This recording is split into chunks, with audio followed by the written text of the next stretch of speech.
Being 5:15, I'd like to call the Tuesday, July 4th Board of Public Works meeting to order. We stand for the Pledge of Allegiance. To the flag of the United States of America and to the republic for which it stands, one nation under God, indivisible, with liberty and justice for all.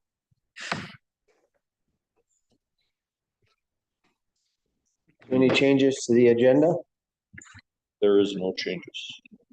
Seeing no changes, I'd look for a motion to adopt the agenda. Make that motion. Motion made by Mr. Ritchie, second by Mr. Herder to adopt the agenda. Any further questions? All in favor signify by saying aye. Aye. Opposed? Motion carried. Public input. Any public input? Any public input? Seeing none, we'll move on. Looking for approval of the minutes. So move. Motion made by Mr. Barrington, second by Mr. Herder to approve the June 2nd meeting minutes. Any further questions? All in favor signify by saying aye. Aye. Opposed? This is also carried. Wastewater treatment plan updates. I'm assuming that's Robert today. It is me, Ben, with the switch in the schedule, make it tonight, so, not a lot on the notes, as far as he did, stop by and say, make sure you thank everybody that turned up, out at the plant, at last month's meeting. And everything that went along with that, we're moving right along, have submitted, with help from Judy.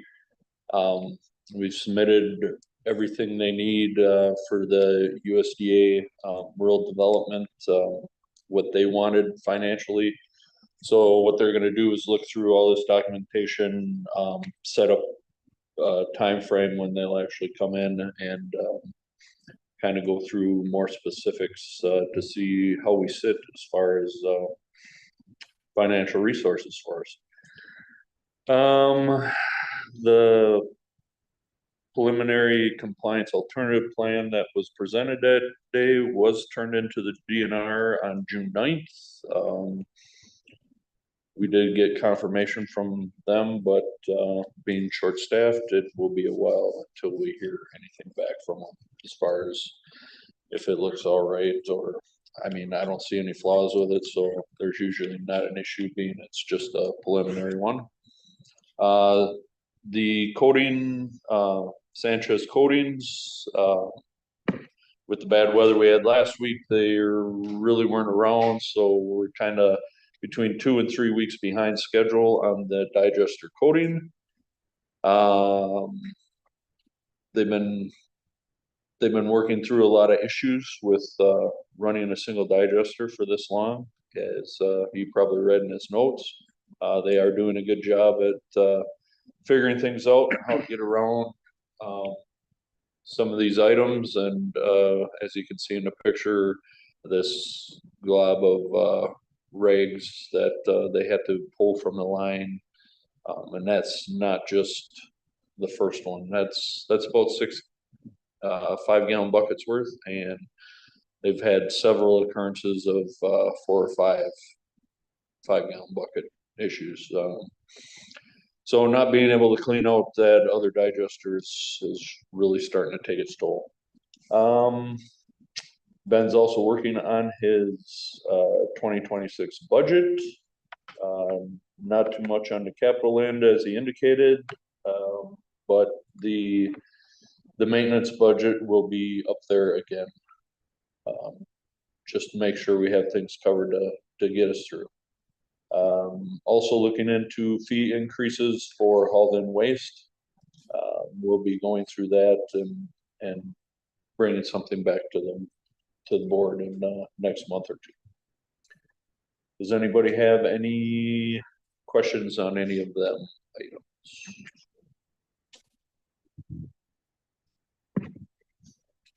Any further questions for Mr. Garski? If not, thanks, Robert.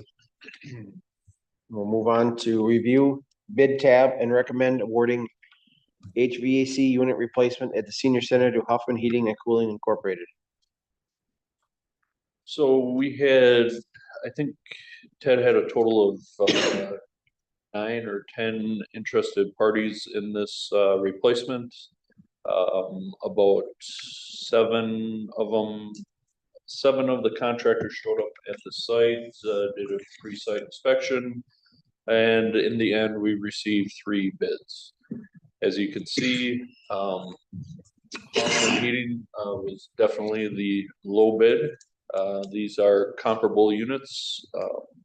Everybody was to submit the unit that was being replaced with the specs to their new unit. And everything involved was kind of laid out. So everybody had to bid on the same parameter package.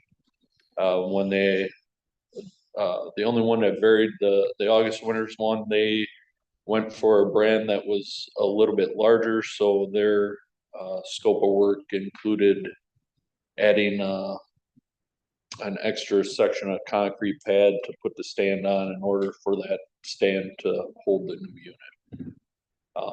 And they were the highest bid. So with that being said, I would recommend that we go with Hoffman Heating and Cooling at $43,850 for the replacement of that heating unit. Further questions on that bid? Seeing none, can I get a motion? I'll make a motion to recommend Huffman Heating for the HVAC unit at the senior center. Second.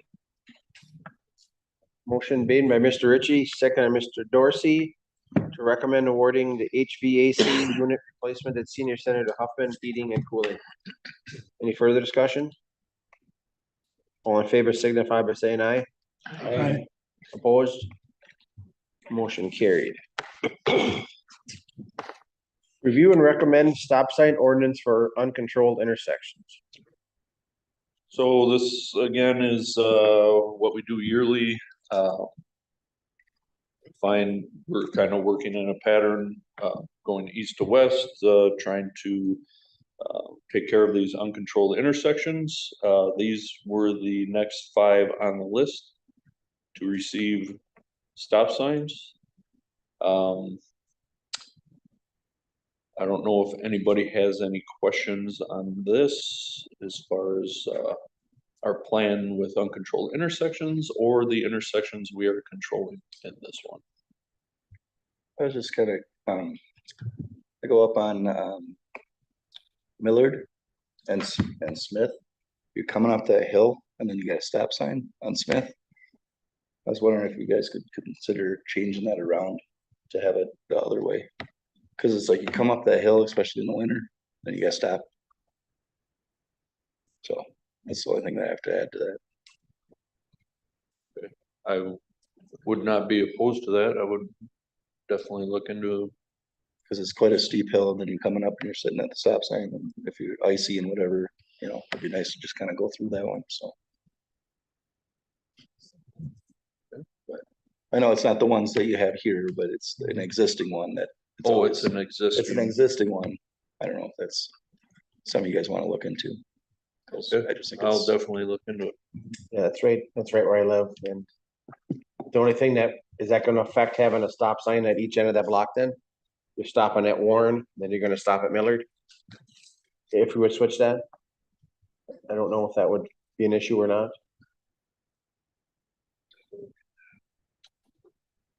Why doesn't Robert investigate that and kind Yep. of come back with a recommendation? All right, thanks, Tim. I think it's a great idea. I mean, I hate uncontrolled intersections. Get them all done little by little. I think it's a good thing. Any further questions or comments? If none, can I get a motion? Second. Motion made by Mr. Herder, second and Mr. Ritchie to recommend stop sign ordinance for uncontrolled intersections. Any further discussion? All in favor signify by saying aye. Aye. Opposed? Motion carried. Next, discuss and recommend to council STP urban grant application for Pearl Street. Okay. Um, So as I said in my memo, we have applied for this one 3 times. The expected cost to reapply again, the state changed some of their forms and items like that. So the cost to do this would be, it would be less than 3,000, but they said to budget 3,000. I have that, I have those funds in the operational budget already.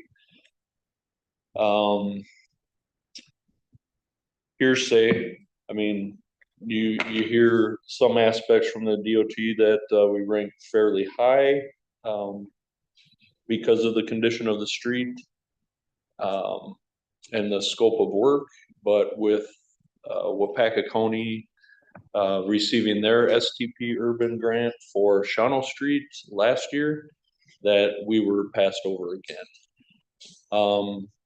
As I said in there, there's no guarantee that we would be awarded this. But for the possibility to cover, as you can see, around over $2 million of the potential cost for that project. For the small cost up front, I think it would be well worth it.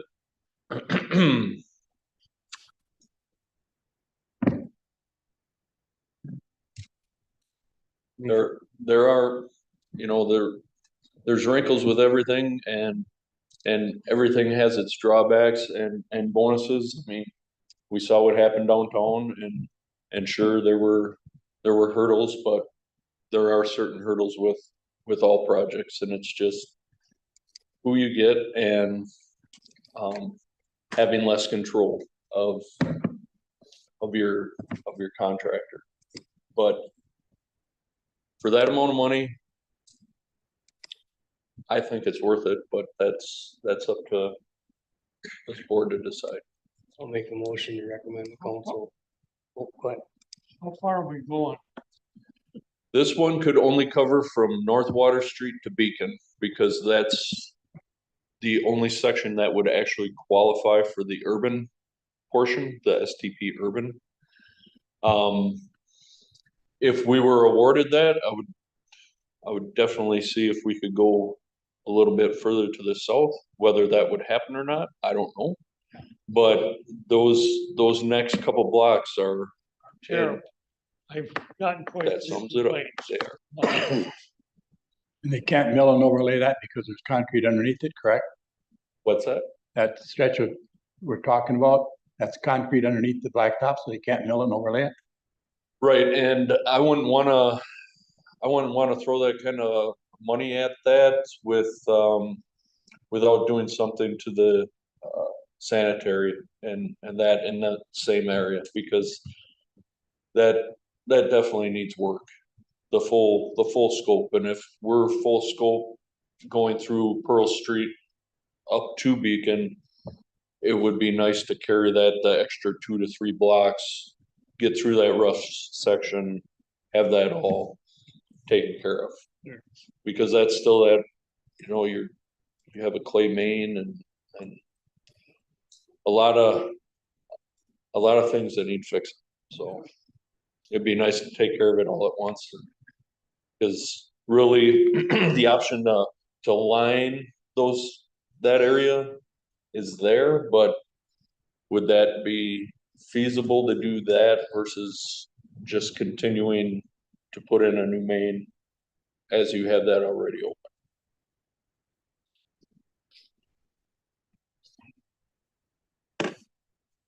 Any further comments or questions? Make a motion to recommend the council STP urban grant application, Pearl Street.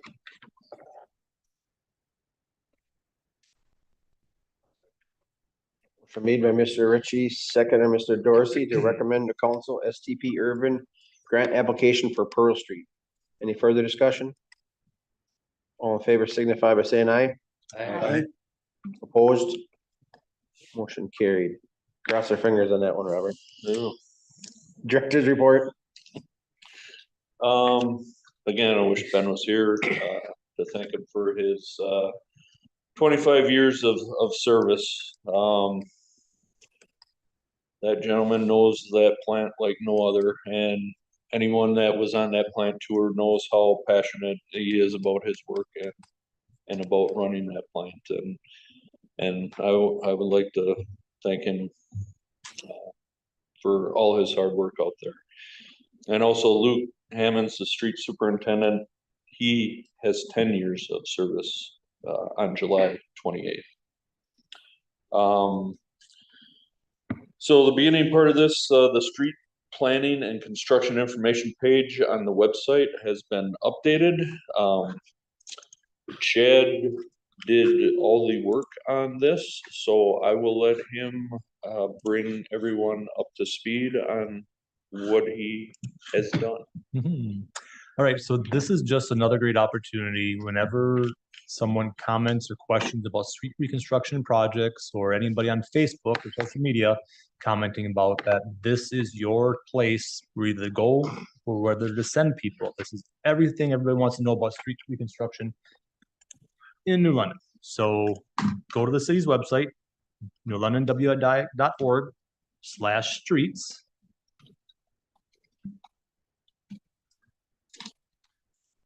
It will come up with the information of our street planning construction history. So just a couple things I want to kind of update. Number one, we talked about in the last 13 years, we've done 37 different road segments in the city. And it's got a full listing here of what's been done since 2011.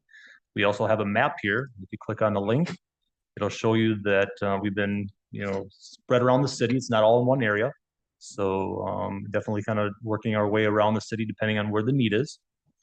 Back to the website, a couple other things I want to point out. I did add the North Water Street and Pearl Street reconstruction that was north of the bridge, the Wolf River Bridge, as of last year. I do want to kind of put a caveat out there. Robert is still getting some bills yet from that 2024 project. So I've got listed here as a preliminary cost. This is going to be close, but I mean, we'll update that as those final costs come in. But as of right now, we're looking at roughly the North Water Street and then the north side of Pearl Street was about 3.2 million. So if anybody has questions about how much money the city of New London has spent, we spent about over $8.4 million in street reconstruction projects in the last 8 years. Continuing down, some of people's favorite subject is about wheel tax. I mean, how much have we raised the wheel tax? Why have we implemented that? And where has it all gone? So since 2017, all the information is on here. This is similar to all the information that you received in the monthly finance packet that Judy goes through. But since 2017, when the wheel tax was implemented, we've raised nearly $1 million that have gone to street reconstruction projects. And we have on here exactly where those dollars have gone and how much of that has been. So we've nearly spent, except there's the last slide on up here is to talk about a carryover. So we had some carryover funding from 2024 that we're going to be using for this year's projects. Robert Scott House Road, Alcan Road, and North Street. But all those costs, including the money, we've spent nearly $1 million in street reconstruction projects for the city of New London due to the wheel tax revenue. Lastly, if anybody wants to know if we've been successful for grants, we have been very aggressive in grant writing and been very successful in some of those grants. So here we've talked about what type of grants we received in the recent past. 2021, we had a $24,000 LRIP grant. We had the $2.9 million STP grant. I've got some information on here, how much exactly what it was. We got some funding for Avon, Lima, and Lion Street. Again, some of these numbers will update as Robert's information will come in for the final projects for the 2024 project. He's working on the $2.1 million LRIP grant for Oshkosh Street right now. There was about a $1.1 million STP local grant for the House Road, Alcan Road, and then we have applied, and we just talked about applying again for the Pearl Street project. So in the recent past, we've received about $6.8 million in road improvements, which have saved taxpayers that money.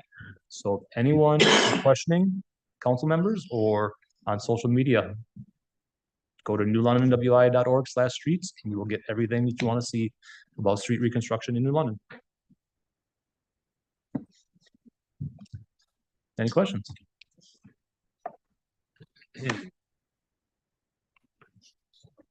All right, It's a good place to see that all laid out like that, so people can Thank you. look. Thanks for that. Yep. Big time. so with that being said, I will bring you up to date on the latest construction. Oshkosh Street, they finished out the curb and gutter in phase 1 today. They will do the remaining work on the ramps, ped ramps and behind the curb work tomorrow, the remainder of this week. Monday, MCC scheduled to come in to start the fine grading. All the red tops are in for Centerline. Tuesday or Wednesday, we're looking at that for the shutdown of Wolf River Avenue. Don't have it nailed down yet. We'll see towards the end of this week. Well, actually by Thursday, because Friday everybody's usually off contractor wise. So hopefully have a better read on it Thursday to get the word out on when we're gonna close that. While it's shut down, they'll do a quick removal of the asphalt. We have to change out one casting, storm casting in that area. They'll do a final grade on that and pave the binder. Then they will pave the binder on Oshkosh Street, come back, do the surface layer in Wolf River, and then they will carry that to the point where that turn lane comes in and you are at your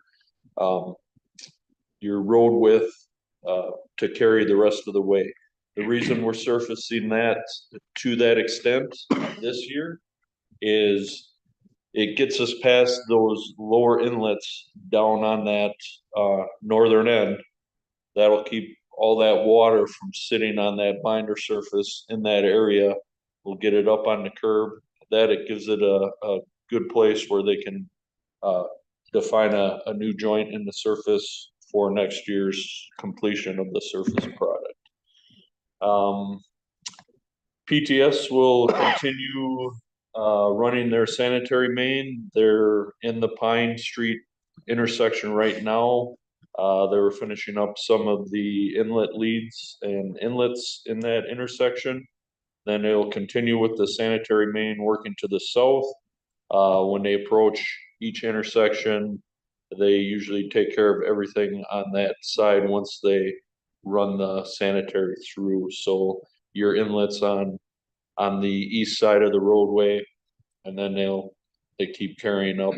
They have to the mid-block section between Jennings and Pershing, because from that mid-block section, they are already complete with their sanitary main. House on Alcan Road is scheduled to start July 14th. That is a projected start. It's pretty much set in stone. The PCMS boards will go out on July 7th out in that area, so everybody's notified that the work is coming. The first week will pretty much just be staking, erosion control, curb work, where it goes into Eastridge there. And they have to do some curb cutbacks and replacement. The second week, or the week of the 21st, they'll be doing the pulverizing. Then that'll lead into the fine grading and paving the 28th through the beginning of August. After that, there's just shouldering, sign installation and pavement markings. It should all wrap up around the week of August 11th, where they'll just go through a punch list. The green dot program and the asphalt program, patch program, is out for bid right now. We plan on doing the asphalt patch removals, as far as what's left of the asphalt in these areas, in-house. We will be, doing all the rough grading in these patch areas and the spot curb work, and also a couple inlets. If we keep that stuff in-house, it'll help keep the cost down for the patch program, hopefully get a little more covered. The main areas we're looking at for asphalt this year is, about a little over 5,000 square foot on Hancock, kind of by Lawrence Street. 2,300 square foot on Orchard Court, 3,300 square foot on Southridge Drive, and around 3,500 square foot on Cook Street, East Cook Street. And then I am finally done with the RFP for citywide garbage collection. I handed it off to Chad. He went through it, helped me out with a few things, and it is ready to go. So it will be advertised in the paper July 11th and 17th, with the proposal openings on July 28th. So I'll be bringing all that information to the August Board of Public Works. And that is all I have for Just my go, notes. go back, Robert, you mentioned the Green Dot program. You breezed over that. That's the sidewalk patching program, just so everybody knows what the Green Dot Correct. program is. Any other questions, for Robert? I just have one thing. Mr. Roberts brought up something. You wanna talk about that? What you went out to look at that land behind the old pig? What's that? You said you told me last night. Oh. So we had the Park and Rec meeting last night. And we have that big section of stewardship land out by Walmart. Mhm. And when you go, you can't access it. Mhm. There's a road that goes down there, and there's somebody put a rope across it that says, private property. And it's very deceptive because the private property is that way and the public property is that way. So I just was telling them about that. I don't know, Ginger, have you been out there lately at all? Yeah, So somebody Sure. posted it Check it private out. property, but it's um, you can't access it like the. we were gonna connect with Hanchke and try to talk to him about that. Did you ever get a hand on Nope. that? Um, Okay. We'll look into it. Yeah, I haven't been out there in a while, so I'm guessing he's the one that put that up there, Darwin did. probably for Something his side of the, to go Yeah. to the north, but yeah. Right, was brought up. I just want to make sure we knew about it. Mhm. Any for future agenda items? Right now I have the garbage and that is it. And if anybody else comes up with anything that they wanted to talk about, let us know. The next Board of Public Works meeting is August 4th at 5:15. Should be back to regular schedule. No problems with that. Seeing none, I'm looking for the adjournment. Sorry. Motion made by Mr. Ritchie, second by Mr. Barrington for adjournment. Any further discussion? All in favor signify by saying aye.